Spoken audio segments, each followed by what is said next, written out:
2026 সালে তৃতীয় সেমিস্টারে 2026 সালে যারা উচ্চ মাধ্যমিক পরীক্ষা দেবে তৃতীয় সেমিস্টার থেকে, তাদের জন্য এবিটি এর টেস্ট পেপার বেরিয়ে গেছে। 2026-27 সায়েন্স, আর্টস, কমার্স সাবজেক্টের জন্য এই এবিটি এর টেস্ট পেপারে আমি ইতিহাস, ভূগোল এবং রাষ্ট্রবিজ্ঞানের যে সেটগুলো আছে আমি তোমাদের প্রশ্নের উত্তর সহ ব্যাখ্যা দিয়ে দেব। এই উত্তর সহ ব্যাখ্যা সমেত ক্লাস করাবো। ঠিক আছে, যারা এবিটিও টেস্ট পেপার কেননি, প্রশ্ন প্র্যাকটিসের জন্য এই টেস্ট পেপারটা কিনতে পারো। তোমাদের প্রশ্ন প্র্যাকটিস অনেকটা সুবিধা হবে। আজকে আলোচনা করব উচ্চ মাধ্যমিক তৃতীয় সেমিস্টারের ইতিহাসের একটা এবিটিএ যে টেস্ট পেপার আছে সেই টেস্ট পেপারের AC4 এর প্রশ্নপত্র উত্তর এবং ব্যাখ্যা সহযোগে আলোচনা নিয়ে। ঠিক আছে, দেখো প্রথম প্রশ্ন, আব্দুর রাজ্জাক ভারতে আগমনকালে বিজয়নগরের রাজা ছিলেন কে? উত্তর, দ্বিতীয় দেবরায়। পারস্যের রাষ্ট্রদূত ছিলেন তিনি। আব্দুর রাজ্জাক 1443 খ্রিস্টাব্দে বিজয়নগর সাম্রাজ্য পরিদর্শনে আসেন। সেই সময় সঙ্গম বংশের রাজা দ্বিতীয় দেবরায় বিজয়নগরের শাসক ছিলেন। 2 নম্বর প্রশ্ন, কোন ইউরোপীয় পর্যটক প্রথম রেশম পথ পাড়ি দিয়ে চীনে এসেছিলেন? উত্তর হবে মার্কো পোলো। ভেনিসীয় পর্যটক মার্কো পোলো 1300 শতকে বিখ্যাত সিল্ক রোড বা রেশম পথ ধরে এশিয়া অতিক্রম করে চীনে কুবলাই খানের দরবারে পৌঁছান। 3 নম্বর প্রশ্ন, ইবন বতুতা কোন নদীকে পানজ আব বলে উল্লেখ করেছেন? উত্তর, সিন্ধু নদীকে। মরক্কোর পরিব্রাজক ইবন বতুতা ভারতে এসে 5টি নদীর সঙ্গমস্থল বিশিষ্ট সিন্ধু নদ ও তৎসংলগ্ন অঞ্চলকে ফার্সি শব্দ পানজ আব বা 5টি জলের ধারা বা পাঞ্জাব নামে অভিহিত করেন। 4 নম্বর, চতুরাশ্রম প্রথার তৃতীয় পর্বটি হল? উত্তর, বানপ্রস্থ। ব্যাখ্যা, বৈদিক যুগে চতুরাশ্রম প্রথা 4টি ধাপ ছিল: ব্রহ্মচর্য, গৃহস্থ, বানপ্রস্থ এবং সন্ন্যাস। সুতরাং তৃতীয় পর্বটি হলো বানপ্রস্থ। 5 নম্বর, বাম স্তম্ভ ডাম স্তম্ভ মিলিয়ে বলতে হবে। সুলতান মাহমুদ হবে অলবিরুনি, অর্থাৎ এখানে আছে পর্যটকের নাম, এখানে আছে রাজার নাম। তারপরে দ্বিতীয় দেবরায় হবে আব্দুর রাজ্জাক, মোহাম্মদ বিন তুগলক হবে ইবন বতুতা, আর ভেনিস হবে মার্কো পোলো। অর্থাৎ এখানে বলতে চেয়েছে সুলতান মাহমুদের দরবারে কে এসেছিল? অলবিরুনি। দ্বিতীয় দেবরায়ের দরবারে কে এসেছিল? আব্দুর রাজ্জাক। মোহাম্মদ বিন তুগলকের দরবারে কে এসেছিল? ইবন বতুতা নামক পর্যটক। ভেনিস থেকে এসেছিলেন মার্কো পোলো। 6 নম্বর, কালিকটের শাসকরা কি নামে পরিচিত ছিল? উত্তর, জামোরিন নামে পরিচিত ছিল। 7 নম্বর প্রশ্ন, মোহাম্মদ বিন তুগলকের আদেশে ভারতের দূত হিসাবে ইবন বতুতা কোন দেশে যাত্রা করেন? উত্তর, চীন দেশে যাত্রা করেন। দিল্লি সুলতান আমলে মোহাম্মদ বিন তুগলক ইবন বতুতাকে তার রাজদূত বা রাষ্ট্রদূত হিসাবে চীনের মঙ্গল সম্রাট কুবলাই খানের দরবারে পাঠান। 8 নম্বর, রামানন্দের প্রধান শিষ্য ছিলেন কে? উত্তর, কবির। ভক্তিবাদী সন্ত রামানন্দের 12 জন প্রধান শিষ্যের মধ্যে অন্যতম শ্রেষ্ঠ এবং সর্বাধিক খ্যাতিমান শিষ্য ছিলেন ভক্তি কবি কবির। 9 নম্বর, সত্য মিথ্যা নির্বাচন করো। ভক্তি বলতে কি বোঝায়? ভক্তি বলতে এখানে যা বোঝায় সেটা তোমাদের চিহ্নিত করতে হবে। 1 নম্বর, ঈশ্বরের কাছে ভক্তের সম্পূর্ণ আত্মসমর্পণ, এটা সঠিক বলছে। 2, দেবদেবীর আরাধনা, এটাও সঠিক হবে। আর ভজন পূজন করা, এটা ঠিক নয়। আর 4, আত্মার সঙ্গে পরমাত্মার দেবদেবীর আরাধনা করা, এটা ভুল হবে।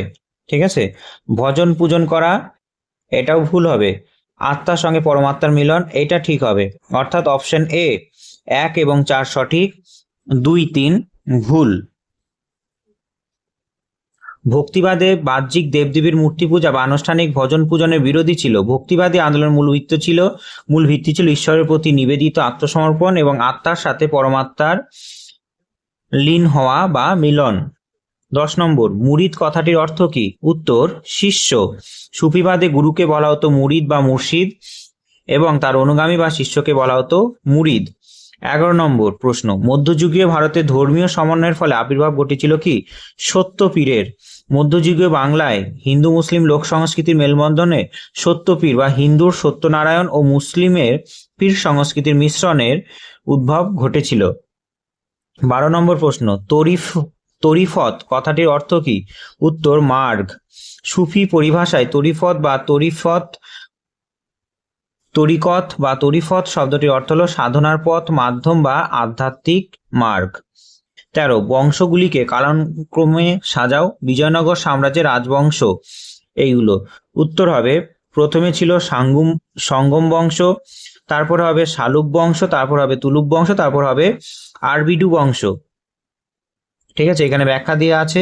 সঙ্গম বংশ ছিল 1336 থেকে 1485, শালুক বংশ ছিল 1485 থেকে 1505, তুলুক বংশ ছিল 1505 থেকে 1570, আর আরবিডু বংশ ছিল 1570 থেকে 1646। 14 নম্বর প্রশ্ন, যে নীতির মাধ্যমে কোনো শক্তিশালী দেশ অন্য দেশে শাসন কায়েম করে তাকে কি বলা হয়? সাম্রাজ্যবাদী নীতি বলা হয়। নিজ স্বার্থ সিদ্ধির উদ্দেশ্যে একটি শক্তিশালী রাষ্ট্র যখন সরাসরি বা পরোক্ষভাবে অন্য দুর্বল রাষ্ট্রের উপর রাজনৈতিক অর্থনৈতিক নিয়ন্ত্রণ প্রতিষ্ঠা করে তাকে সাম্রাজ্যবাদ বলা হয়। 15 নম্বর প্রশ্ন, পলাশির যুদ্ধের সময় ইংরেজ বাহিনীতে সেনানায়ক ছিলেন কে? উত্তর হবে রবার্ট ক্লাইভ। 1757 সালে 23 জুন নবাব সিরাজউদ্দৌলার বিরুদ্ধে পলাশির যুদ্ধে ব্রিটিশ ইস্ট ইন্ডিয়া কোম্পানির প্রধান সেনাপতি হিসাবে নেতৃত্ব দিয়েছিল রবার্ট ক্লাইভ। 16 নম্বর প্রশ্ন, বিবৃতি। এই বিবৃতি ব্যাখ্যাগুলো দেখার আগে তোমাকে দুটো বিবৃতি দেখতে হবে যে সঠিক কিনা আগে। তাহলে আমরা দেখি সঠিক কিনা বিবৃতি। ব্রিটিশ প্রধানমন্ত্রী পিটের নাম অনুসারে 1784 খ্রিস্টাব্দে পিটের ভারত শাসন আইন প্রণীত হয়, এটা সঠিক হবে। বিবৃতি, এই পিটের ভারত শাসন আইন অনুসারে কলকাতায় সুপ্রিম কোর্ট স্থাপিত হয়েছিল, না এটা হবে না। ঠিক আছে, তাহলে বিবৃতি এ সঠিক কিন্তু বিবৃতি বি ভুল, অর্থাৎ বি অপশন হবে। 1784 সালে ভারত শাসন আইন পাশ হয়, এটা সঠিক, কিন্তু কলকাতায় সুপ্রিম কোর্ট প্রতিষ্ঠিত হয়েছিল 1773 সালে রেগুলেটিং অ্যাক্ট অনুযায়ী। 1774 সালে, ঠিক আছে, 1773 সালে রেগুলেটিং অ্যাক্ট অনুযায়ী সুপ্রিম কোর্ট স্থাপিত হয়েছিল 1774 সালে। এর প্রধান বিচারপতির নাম ছিল কি? প্রথম স্যার ইলিজা ইম্পে, তাই বিবৃতি বি ভুল। 17, তৃতীয় ইঙ্গো আফগান যুদ্ধ কবে শুরু হয়েছিল? 1919 খ্রিস্টাব্দে। ব্রিটিশ সাম্রাজ্য আফগানিস্তানে আমান উল্লাহ খানের মধ্যে তৃতীয় ইঙ্গো আফগান যুদ্ধ 1919 সালে মে মাসে শুরু হয়েছিল। 18 নম্বর প্রশ্ন, অন্ধকারচ্ছন্ন মহাদেশ নামে পরিচিত ছিল কে? উত্তর, আফ্রিকা। আফ্রিকা দীর্ঘদিন ধরে ভৌগোলিক দুর্গমতা ও বাইরের জগতের কাছে অজানা থাকার কারণে হেনরি ম্যালকম স্ট্যানলি আফ্রিকাকে অন্ধকারচ্ছন্ন মহাদেশ হিসাবে অভিহিত করেছিল।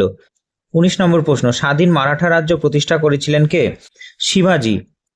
শিবাজি মহারাজ। ছত্রপতি শিবাজি মহারাজ 1700 শতকে বিজাপুর ও মুঘলদের বিরুদ্ধে লড়াই করে স্বাধীন মারাঠা রাজ্য প্রতিষ্ঠা করে এবং 1674 সালে রায়গড় দুর্গে তার রাজ্য অভিষেক ঘটেছিল।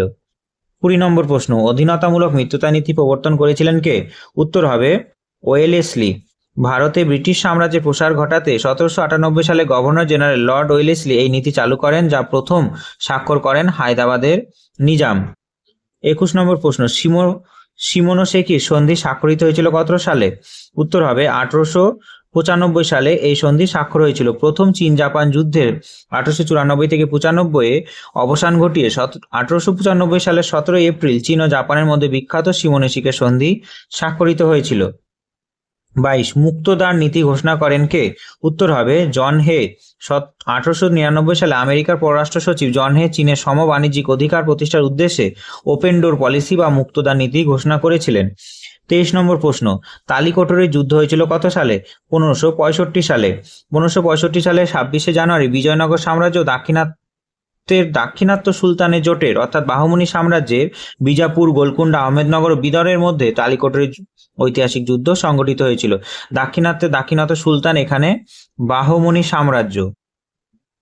ঠিক আছে, কারণ বাহমনি সাম্রাজ্য পরবর্তীকালে ভেঙে গেছিল বিজাপুর, গোলকুন্ডা, আহমেদনগর ও বিদর হিসাবে। 24 নম্বর প্রশ্ন, বাহমনি রাজ্য প্রতিষ্ঠা করেছিলেন কে? উত্তর হবে হাসান গঙ্গু। 1347 খ্রিস্টাব্দে আলাউদ্দিন হাসান বাহমন শাহ, যার আসল নাম ছিল হাসান গাঙ্গু, দাক্ষিণাত্যে স্বাধীন বাহমনি রাজ্য প্রতিষ্ঠা করেছিল। এটি ছিল ইসলাম ধর্মাবলম্বী একটা সাম্রাজ্য, আর বিজয়নগর ছিল হিন্দু ধর্মাবলম্বী একটা সাম্রাজ্য। 25 নম্বর প্রশ্ন, বামস্তম্ভ ডানস্তম্ভ মেলাতে হবে। রেগুলেটিং অ্যাক্ট কত সালে হয়েছিল? 1773 সালে। তাহলে এখানে 1773 সালে রেগুলেটিং অ্যাক্ট হলো। পিটের ভারত শাসন আইন কত সালে হয়েছিল? 1784 সালে। মহারানী ঘোষণাপত্র দিয়েছিল মহাবিদ্রোহের পরে 1858 সালে। আর চার্টার অ্যাক্ট করা হয়েছিল 1813 সালে। 26 নম্বর প্রশ্ন, বাংলার শেষ গভর্নর ছিল কে? উত্তর হবে ওয়ারেন হেস্টিংস বাংলার শেষ গভর্নর জেনারেল ছিলেন। ওয়ারেন হেস্টিংস ছিলেন বাংলার শেষ গভর্নর। পরবর্তীতে 1773 খ্রিস্টাব্দে রেগুলেটিং অ্যাক্ট অনুযায়ী তিনি বাংলার প্রথম গভর্নর জেনারেল পদে উন্নীত হয়েছিলেন। 27 নম্বর প্রশ্ন, মর্লে মিন্টো সংস্কার আইন পাশ হয়েছিল কত সালে? 1909 সালে।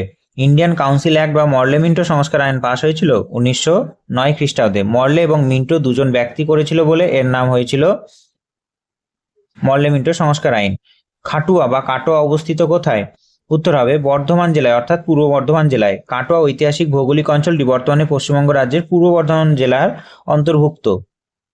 29, ভারতের প্রথম কটন কল বা কার্পাস বয়ন শিল্প স্থাপিত হয়েছিল কোথায়? উত্তর হবে ঘুষুরিতে। ঠিক আছে, ঘুঘুরি নয়, হাওড়ার ঘুষুরিতে।